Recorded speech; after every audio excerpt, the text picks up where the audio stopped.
Magandang araw kaibigan. Welcome ulit sa Pinoy Recaps. Ang palabas na ibabahagi ko ngayon ay ang Season 6 ng American Fantasy TV series na Game of Thrones na ipinalabas noong April hanggang June 2016. Naghahanda na si Jon sa pag-alis ng Castle Black. Pupunta daw siya ng South para magpainit. Dismaya daw si Ed sa desisyon niya. Alam nilang parating na ang White Walkers tapos ngayon pa siya aalis. Dismayado din si Jon sa ginawa sa kanya. Binigay niya ang buhay sa Night's Watch pero hindi niya matanggap na kamatayan ang isusukli sa kanya. Ngunit bigla silang natigilan nang marinig ang isang tunog ng alarma. Ang hudyat ng pagdating ng Riders. Ang grupo na pala ni Sansa ang dumating sa Castle Black. Nakatingin sa kanila ang lahat lalo na't dalawa silang babae. Maya-maya ay lumabas na din si Jon. Gulat, pagkamangha at pananabik ang naramdaman ng magkapatid sa isa't isa. Hindi sila makapaniwala na sa ilang taong pagkawalay at mga pagsubok sa kani-kanilang buhay, sinong mag-aakala na magkikita pa silang muli. Napag-usapan nila ang kanilang nakaraan noong kabataan. Natawa na lang sila kung gaano kasama ang turing ni Sansa sa bastardong kapatid. Kaya humingi siya ng tawad kay Jon. Sana raw ay hindi na lang sila umalis ng Winterfell. Hindi siguro mangyayari ang lahat ng ito at buo pa sana ang kanilang pamilya na magkakasama. Tinanong ni Sansa si Jon kung saan siya pupunta, sagot niya na saan daw sila pupunta. Hindi na umano niya hahayaang magkahiwalay pa sila dahil sigurado umanong babangon ang kanilang ama at papatayin siya ulit. Kaya sabi ng babae na wala silang ibang pupuntahan kundi ang bahay nila. Ang Winterfell, kukunin raw nila kung ano ang sa kanila. Kailangan umano nilang ipaglaban iyon, dahil habang buhay sila, hindi umano sila magiging ligtas kahit saan pa sila magtago. Ngunit hindi siya sang-ayon sa plano ng kapatid dahil wala silang army at hindi umano niya pinapasok ang wildlings sa wall para pagsilbihan siya. Napapagod na raw siyang makipaglaban dahil yun umano ang ginawa niya simula nang umalis siya ng bahay nila. Pero hindi nawalan ng pag-asa si Sansa. Kailangan umano niya ang tulong ni Jon. Pero kung ayaw ng kapatid, kakayanin umano nitong mag-isa mabawi lang ang Winterfell sa mga kaaway. Nang magkaroon ng pagkakataon si Davos na tanungin si Melisandre kung ano ang nangyari kay Shireen, sinabi lang nitong natalo ang army ni Stannis. Tinanong niya nasaan ang bata pero bago pa man makasagot ang babae, lumapit si Brienne. At sinabi din nito na natalo ang hari sa labanan. Na bago niya pinatay si Stannis, inamin nito ang pagpatay kay Renly gamit ang black magic. Tinitigan niya si Melisandre sabay sabi na hindi niya mapapatawad at makakalimutan ang nangyari kay Renly. Nakabalik na si Peter sa Eyrie. At para hindi malaman na siya ang nagdala kay Sansa sa mga Boltons, gumawa ito ng drama na kunwari hinaranggan umano siya ng mga kalaban at sapilitang kinuha ang babaeng Stark. Ngunit dahil nakatakas si Sansa, na ngayon ay nasa pangangalaga na ni Jon, kailangan umano nilang ma-rescue ito bago pa sila maunahan ng mga Boltons. Kaya ito ang sinuggest ng lalaki kay Robin ang pinsan ng mga Starks. Pumayag naman agad ang batang Lord ng Eyrie. Samantala, nakarating na sa Meereen ang Masters na pinatawag ni Tyrion para sa pagpupulong.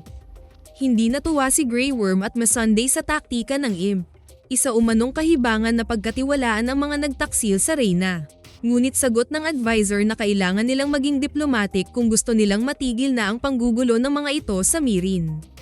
At walang nagawa ang mga kasama ni Tyrion kundi makinig lang sa negotiation nito sa tatlo. Na kailangan nilang tigilan ang pagsuporta sa Sons of Harpy na meron na lang silang 7 taon para magpatuloy sa pang-aalipin. At simula umano ngayon, kailangang sumahad na ang lahat ng alipin nila. Walang naging komento ang mga Masters dito kaya sinabihan sila ni Tyrion na pag-isipan ang proposal ng reyna sa kanila. Pagkatapos ng meeting, galit na hinarap ni Grey Worm at Missandei ang Imp. Masyado raw matagal ang 7 taon. At isa umano itong pagkakamali na magtiwala sa mga Masters. Hindi umano niya alam ang pinasok na kasunduan sa mga ito. Sa kabilang banda, nakarating na din si Jorah at Daario sa lungsod ng Vaes Dothrak kung saan naroon si Daenerys. At alam din ng lalaki na nasa Dashcall Inn ang kanilang reyna. Kaya mag-aantay umano silang dumilim bago pumasok sa lungsod. Kinagabihan, maingat na hinanap ng dalawa ang kinaroroonan ni Khaleesi pero nakatagpo sila ng 2 Dothraki kaya napalaban pa sila dito. Nang mga sandaling iyon, nagpaalam si Daenerys na kukuha siya ng tubig. Kaya pinasamahan siya ng matanda para umano hindi siya makatakas. Wala umanong nakakatakas sa Dutch Call-in. Paglabas nila, kinausap siya ng kasama. Curious pala ito sa mga narinig tungkol sa kanya. Lalo na sa tatlo niyang dragons. Dito biglang hinablat ni Dario ang babae. Pero pinigilan niyang huwag patayin ng lalaki ang kasama.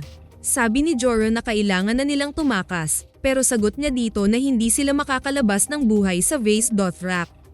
Kaya kailangan nilang planuhing mabuti ang pagtakas. Sinabihan ni Daenerys ang kasama na magtiwala lang ito at huwag magsumbong sa Dutch Call-in. Samantala, kinausap ng High Sparrow si Margaery. At dito na-realize ng Reyna na kailangan niyang magkunwari para matapos na ang paghihirap nilang magkapatid. Kaya simula ng araw na iyon, nagkunwari na siyang sumang-ayon sa Faith Militant. Dahil dito pinayagan na siyang dalawin si Loras. Sobrang nakakaawa ang hitsura ng kanyang kapatid kaya sabi niya dito na tatagan ang loob dahil matatapos din ang lahat ng ito. Kasunod nito ay nalaman ni Cersei galing kay Tommen na magkakaroon din ng atonement si Margaery. Kaya nakipag-meeting ang inang Reyna sa council. Ayon kay Olenna, hindi ito papayag na ipahiya ng isang Faith Militant ang apo niya. Dahil dito, nagkaisa silang labanan ng High Sparrow.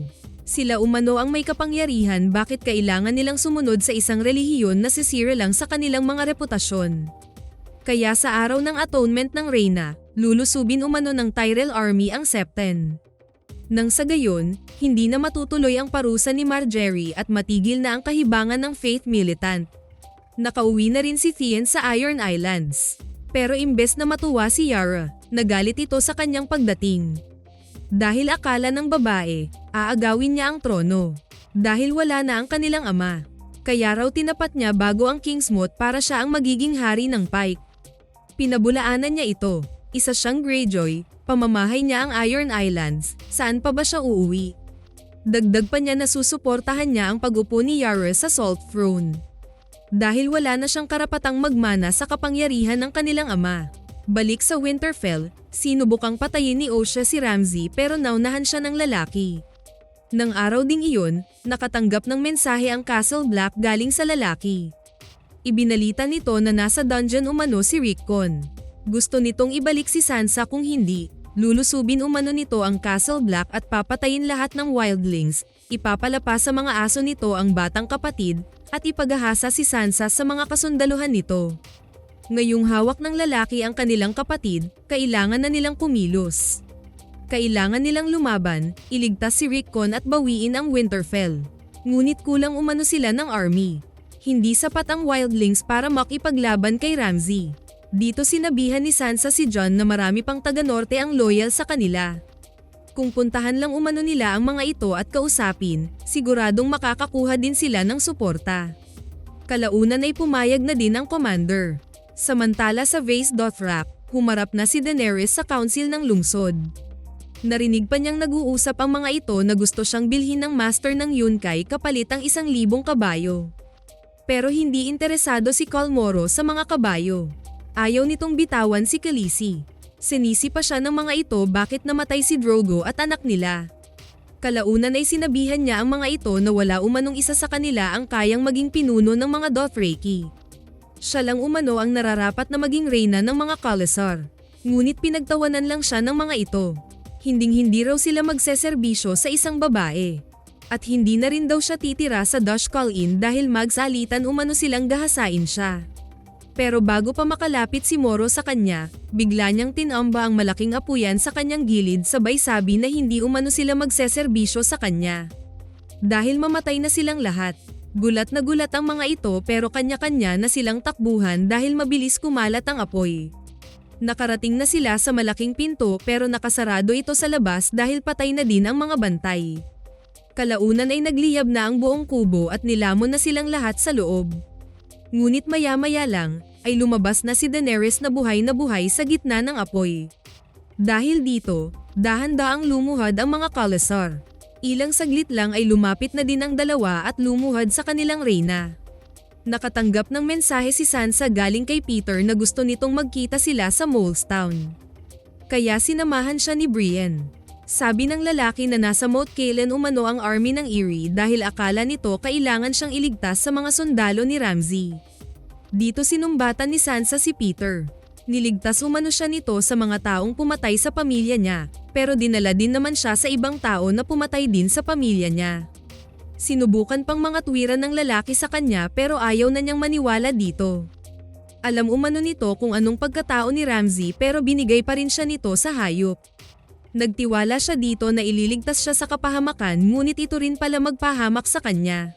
Pero todo deny pa rin si Peter na hindi umano kilala si Ramsay. Ngunit sagot ni Sansa na sinira na nito ang tiwala niya. At bago umalis ang lalaki, sinabihan siya nitong nasa River Run umano ang uncle niya kung sakaling kailangan nila ng dagdag na kasundaluhan. Samantala sa Braavos, binigyan ng panibagong mission si Arya na patayin ang isang babaeng artista. Last chance na umano niya ito para maging isang ganap na assassin.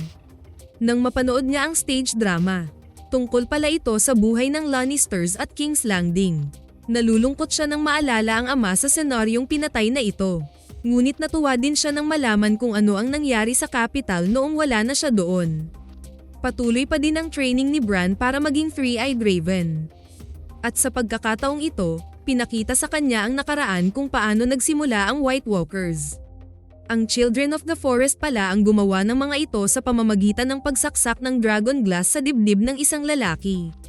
Nang bumalik si Bran sa kasalukuyan, dito niya nalaman na kaya umano nila ginawa ang halimaw, dahil pinapatay ng mga tao ang lahi nila, pinuputol ang mga kahoy. Kailangan umano nilang depensahan ang kanilang mga sarili. Sa kabilang banda, nagtipon na ang mga Kingsmoth sa Iron Islands para pumili sila ng bagong hari. Si Yara ang nagpahayag na gustong mamuno sa kanila. Pero may ilang lords ang walang tiwala sa babae. Hindi pa umano sila nagkaroon ng reyna at wala umano itong kakayahan para maging leader. Dito na nagsalita si Theon. Sinuportahan nito ang claim ng kapatid sa Salt Throne, na may karapatan itong maging reyna nila dahil sa kakayahan nitong makipaglaban. Marami ang sumang-ayon pero bigla silang natahimik nang dumating na si Euron, ang kapatid ng kanilang ama. At gusto rin itong maging hari ng Iron Islands, dahil wala umanong silbi ang pamumuno ni Baelon. Maya-maya ay inamin din nito na pinatay ang kapatid. Pero wala ring nagawa si Theon at Yara tungkol dito. Dagdag pa ni Euron na gagawa umano siya ng napakalaking Iron Fleet at i-offer ang mga ito kay Daenerys. At sabay umano nilang atakehin ang King's Landing.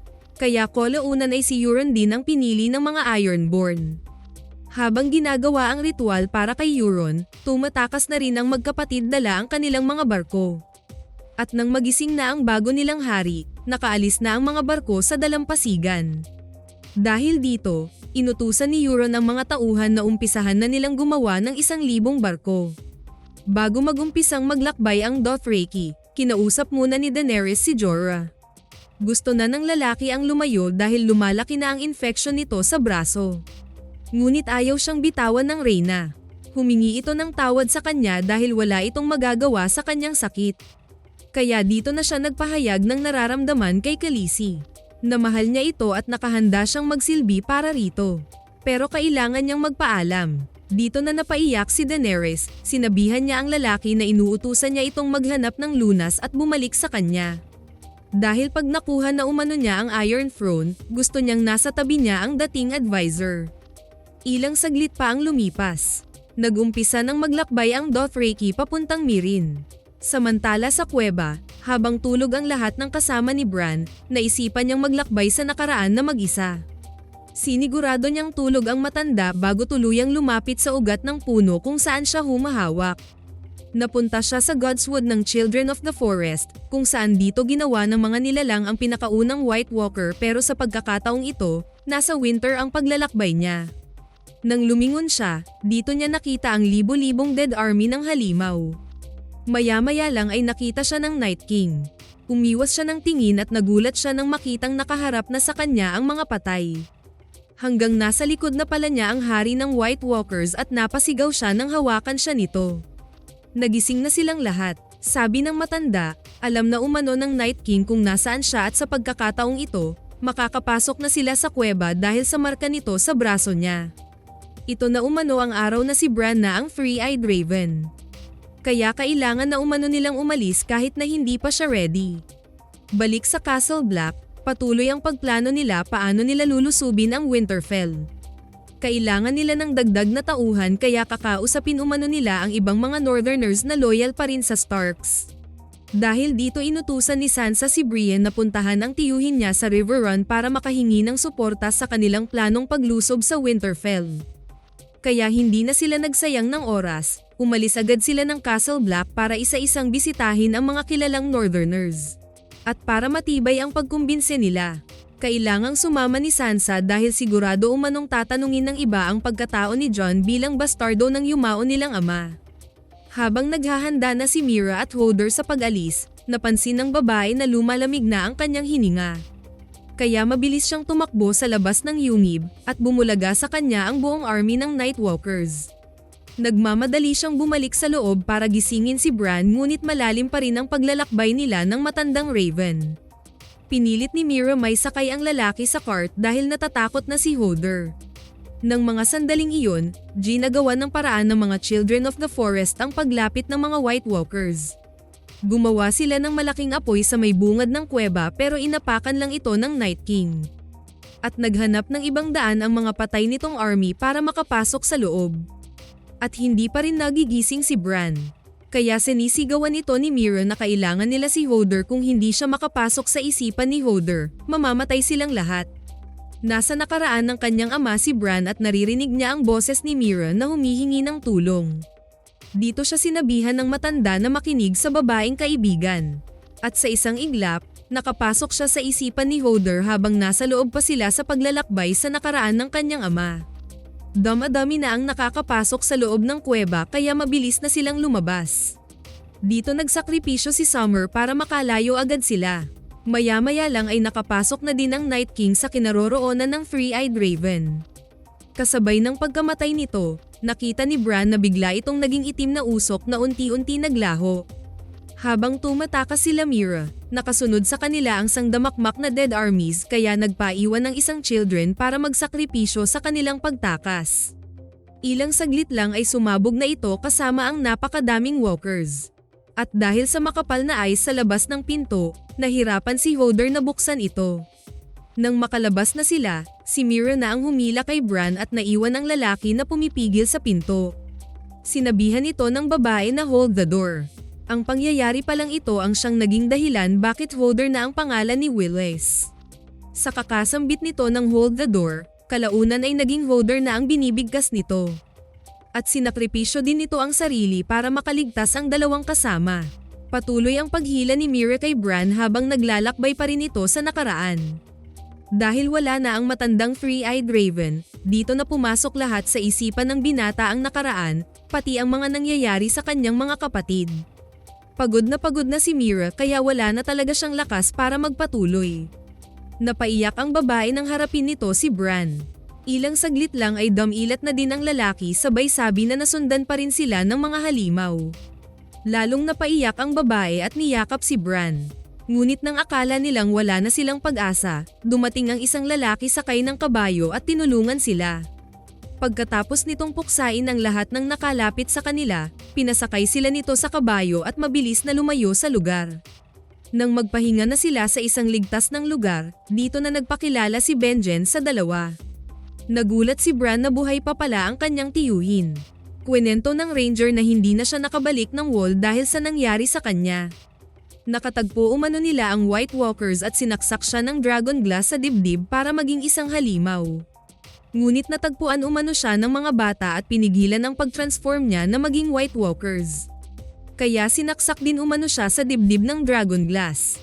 At naging ganito na ang hitsura niya ngayon. Alam na din niya na si Bran na ang bagong Three-Eyed Raven. Kailangan umanong maging ready na ito bago dumating ang araw na maghaharap na sila ng Night King. Pinayagan na din ng High Sparrow na magkita si Tommen at Margaery. Nagpatuloy sa pagkunwari ang Reyna na sumusunod na siya sa Faith Militant para makalaya na silang dalawa ni Loras. Pero hindi niya sinabi ang totoo sa asawang hari. At kinumbinse na rin ito ng Reyna na maniwala na din sa Faith. Samantala sa Braavos, binalikan na ni Arya ang kanyang target para isagawa ang mission. Habang nasa labas pa ang cast ng stage drama, pumasok siya sa dressing room at mabilis na nilagay sa bote ng alak ng bidang babae ang lason. Pero nang palabas na siya, namukan siya ng babae. Kaya nagtanong ito kung ilang beses na niyang napanood ang play at kung nabayad ba siya. Sagot niyang hindi siya nagbayad kaya sabi nito na parehas sila ng ginagawa noong kabataan na sekretong pumapasok sa backstage para makapanood ng libre sa mga ganitong palabas. At dito na siya nagpaalam sa babae. Ngunit ilang saglit lang, bumalik si Arya at tinapak ang basong hawak ng target. Saka itinuro ang kasama nito na gusto umanong mamatay na ito. Saka siya mabilis na umalis. Ngunit ang hindi alam ni Arya, nandoon pala si Waif kaya nakita nitong hindi niya ginawa ang mission. Kasunod nito ay hinukay niya ang kanyang sword na tinago sa mga bato at umuwi na sa templo. Pero nang mga sandaling iyon, sinumbong na siya ni Waif kay Jaqen, kaya inutusan nito ang babae na patayin na siya. Sa kabilang banda, galit na galit si Walder Frey sa kanyang mga anak dahil nabawi ni Blackfish ang River Run sa mga tauhan nito. Kailangan umanong mabawi nila ang River Run dahil kanila umano ito. Saka nito nilabas ang isa sa mga uncle ni Sansa, si Edmure. Nasa araw ng kasal nito, pinatay ng Frey si Robb, Catelyn at buong army ng Starks. Araw na ng atonement ni Margaery. Habang nagsasalita ang High Sparrow sa tapat ng Septon, dumating na din sa King's Landing ang army ng Tyrell. Kaya dito na sinabihan ni Jaime ang High Sparrow na nandito sila para kunin ang reyna at kapatid nitong si Loras. Tama na umanong pinahiya ng militant ang Lannister. Pero hindi na ang Tyrell. Ngunit sagot ng High Sparrow na wala umanong mangyayaring stonement sa reyna dahil may pinapasok umano itong isa pa na tinanggap ang kapangyarihan ng Panginoon. At ilang saglit lang ay lumabas si Tommen sa Septon. Dito nagulat si Jaime at Olenna. Dahil sa pagkampi ng hari sa militanteng relihiyon, mas lalo lang lumakas ang kapangyarihan ng mga ito. Na hindi na ito basta magagalaw dahil protektado na ito ni Tommen. Pagkatapos ng ceremony, kinausap ng hari si Jaime. At tinanggal na siya bilang Lord Commander ng Kingsguard dahil sa balak nitong pag-atake sa Faith Militant. Hindi na umano siya makukulong at maglakad na nakahubad dahil sa ilang taon niyang pagseserbisyo sa trono. Pero kailangan na niyang umalis ng King's Landing. Kinagabihan, sinabi ni Jaime kay Cersei na inutusan siya ni Tommen na tulungan ang Frey na mabawi ang River Run. Galit na galit ang Kingslayer sa High Sparrow, nang dahil umano sa mga ito, nagkawatak-watak na ang pamilya nila ngayon. Gusto niyang patayin ang mga ito pero pinigilan siya ng inang Reyna. Huwag na umano nilang palakihin ang kanilang problema. Sa ngayon kailangan muna nilang makisabay sa kagustuhan ng militante. At hihilingin umano niyang mag-trial in combat dahil mananalo umano si The Mountain. Nang sa gayon, hindi na mag-alala si Jaime kung wala ito sa King's Landing pagdating ng araw na iyon. Samantala, habang nagpahinga ang mga Dothraki sa paglalakbay, may naramdaman si Daenerys sa di kalayuan kaya iniwan nito sandali ang mga tauhan. Maya-maya lang ay bigla nilang narinig ang sigaw ng dragon. Takot at hindi sila makapaniwala nang makita ang malaking dragon ni Khaleesi. Nang dumapo siya sa harapan ng mga Khalasar, sinabihan niya ang mga ito na hindi siya kagaya ng nakaraan call na iilan lang ang pipiliin para sa tabi nito. Pinipili niya ang lahat, kaya nakahanda ba ang mga ito na tumawid ng dagat at makipaglaban para sa kanya? Nagsigawan ng buong tribo bilang pagsang-ayon sa kagustuhan ng kanilang reyna. Sana nagustuhan niyo ang Season 6 ng Game of Thrones. Maraming salamat sa inyong panonood. Kita-kits tayo sa susunod na video.